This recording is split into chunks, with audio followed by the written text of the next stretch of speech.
বিএনপির ভারপ্রাপ্ত চেয়ারম্যান তারেক রহমানের নির্দেশ অসহায় দুস্থদের পাশে দাঁড়ানোর। পবিত্র মাহে রমজান উপলক্ষে ঢাকা দক্ষিণ সিটি কর্পোরেশনের ৩৮ নং ওয়ার্ডের অসহায় দুস্থদের মাঝে ঈদ বস্ত্র এবং খাদ্য সামগ্রী বিতরণ করেন ৩৮ নং ওয়ার্ড বিএনপির সাধারণ সম্পাদক জনাব শহীদুল হক শহীদ। উক্ত অনুষ্ঠানে বিশেষ অতিথি হিসেবে উপস্থিত ছিলেন ঢাকা দক্ষিণ সিটি কর্পোরেশনের ৩৪ নং ওয়ার্ডের সাবেক কাউন্সিলর জনাব মামুন আহমেদ।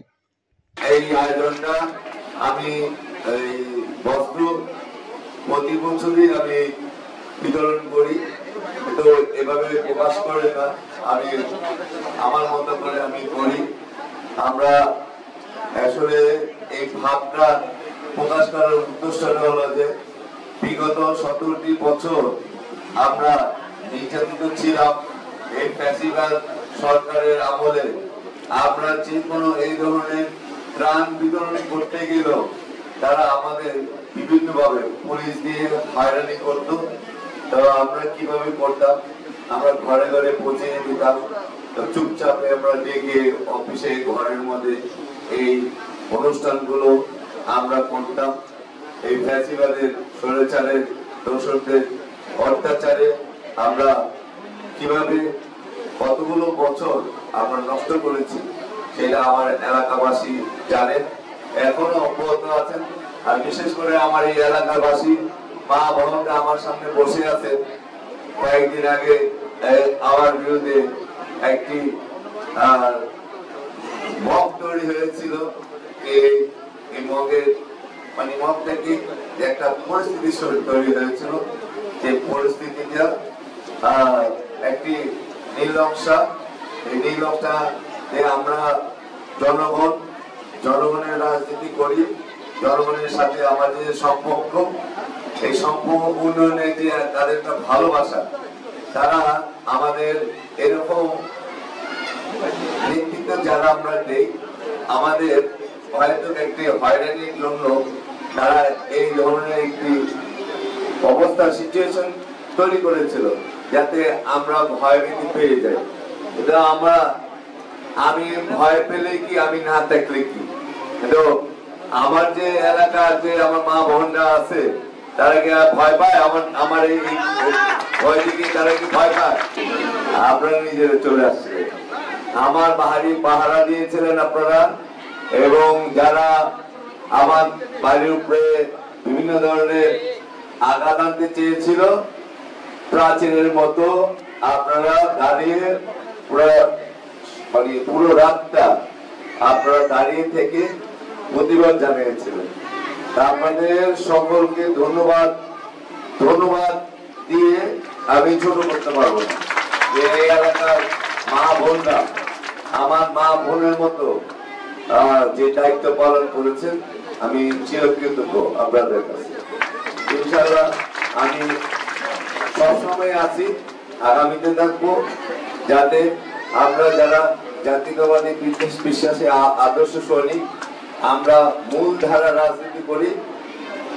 অঙ্গ সংগঠন যারা আছে তারা হয়তো বা বাঁকা পথে যায়, কিন্তু তাদের জন্য আমরা সোজা করার জন্য আমরা সবসময় প্রস্তুত।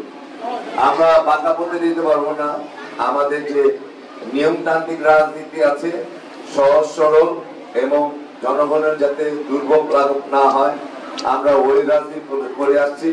আপনারা ইতিমধ্যে দেখেছেন আমাদের 6 আসনের যে কর্ণধার ইঞ্জিনিয়ার ইশরাক হোসেন, তার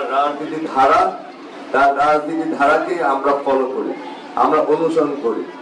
তিনি 5ই আগস্টের পর থেকে যেভাবে নিজেকে মূলধারা রাজনীতি, ওনার নেতৃত্বে তো অবশ্যই উপর থেকে নির্দেশ আসে, তার যে নেতৃত্ব কোনো ওনার উপরে যে একটা আঁচও লাগাতে পারবে না। তিনি যে তার যে রাজনীতি চলা পটভূমি, সেটা খুব লক্ষণীয়। এটাকে যদি আমরা অনুসরণ করি, আমাদের রাজনীতি করা খুব সহজ হয়ে যাবে। তার রাজনীতি খুব সহজ সরল। আমরা আমাদের দীর্ঘমেয়াদী চিন্তা ভাবনা নিয়ে আগাতে হবে। অল্প কোনো বিষয় নিয়ে আগালে বছর খেয়ে যাব। তো সেই বিষয়ে আমরা সর্বদাই ওনাকে আমরা অনুসরণ করি, এবং আমরা অনুসরণ করি আমাদের দেশ নায়ক তারেক রহমান, ওনার যে ভিডিও বার্তা বা ওনার যে মেসেজ, আমরা সর্বদাই ওগুলো পড়ি পড়ি এবং শুনি এবং আমরা ধারণও করি। যাই হোক, এই রমজানের দিনে অনেকক্ষণ আমার মা বোনরা বসে আছেন, ইনশাল্লাহ সুন্দর মতো আমার যে ক্ষুদ্র প্রচেষ্টা সর্বদাই থাকবে আপনাদের পাশে। আগামী দিনে যাতে ব্যাপকভাবে করতে পারি সেই দোয়া করবেন। এই মাহে রমজানের শুভেচ্ছা রইল এবং ঈদের অগ্রিম শুভেচ্ছা নিয়ে আপনার আজকের আমরা এই কার্যক্রম শুরু করবো। সম্মানিত উপস্থিতিবৃন্দ এবং আজকের এই যে আয়োজিত সবাইকে আমার সালাম, আসসালামু আলাইকুম। আসলে আমার সাধারণ সম্পাদক বা প্রতিবাদী সাধারণ সম্পাদক উনি খুব বড় একটা মানুষ। উনি ওনাকে নিয়ে যে একটা ষড়যন্ত্র হয়েছিল, আমি তখন বাইরে ছিলাম আমার বাচ্চাকে নিয়ে, ব্যাংকক ছিলাম চিকিৎসার জন্য। ওই সময় তো ফিজিক্যালি পাশে দাঁড়াতে পারিনি, কিন্তু আমি সবসময় খোঁজখবর নিয়েছি। গভীর একটা ষড়যন্ত্রের মধ্যে পড়েছিল। আমি জানি সত্য সত্য মিথ্যা তাই উনি যেটার মধ্যে জড়িত ছিলেন না, ওনাকে সেটার মধ্যে জড়িত করে অপমান অপদস্থ করার চেষ্টা করেছিল। যা তোমার এলাকাবাসী মা বোনেরা যেভাবে ওনার পাশে দাঁড়িয়েছেন, যা ওনাদেরকে অনেক ধন্যবাদ জানাচ্ছি। এইভাবেই আপনারা সবসময় ওনার পাশে থাকবেন। আমিও চাইব আমার সাধারণ সম্পাদক আরো বেশি বেশি করে আপনাদের পাশে দাঁড়াবে, বিভিন্ন বিষয়, বিভিন্ন সময় বিভিন্ন একটা আলোচনা দিয়ে।